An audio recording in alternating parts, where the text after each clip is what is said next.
So just having a run through here of what you like and what you don't like. Strategically, corporate securities preferred to government and stocks to bonds.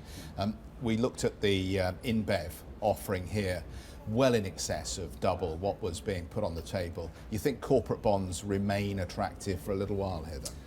Well, I mean, there are certain areas of the corporate space. I mean, to be honest, the bit within the corporate space that we would like probably is the high yield bit. That's where I think you can probably... High yield. Europe vs US? Probably Europe v US at the moment, but active management in the US is all right. You just got to avoid the really hairy parts, I think. And I think the interesting thing, if you're looking at a sort of, well, the difficult thing is for a fixed income investor right now looking out to the year, if you don't have a global catastrophe, which is what people are kind of fetishizing at the moment, then it's going to be very hard to make real returns from these levels. And that's why really you've got to go for the yield, the high yield areas where there are some attractive parts, and you can probably get some decent returns out of that.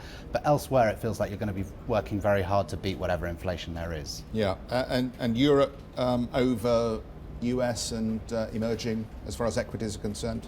Europe and the US, I think. US is, the interesting thing about the US at the moment is, again, we're at the point where a lot of people think, and a lot of people are writing, that US profitability is rolling over, and that therefore it's time to sort of move away from the US. Now, for our part, we suspect that that may be, again, an oil and translational dollar effect rather than anything more durable. And if the US economy carries on, and as Jeffrey was talking about, if you do continue to get growth there, then that will probably be enough to cover that corporate sector's fixed costs and see profits continue to move higher.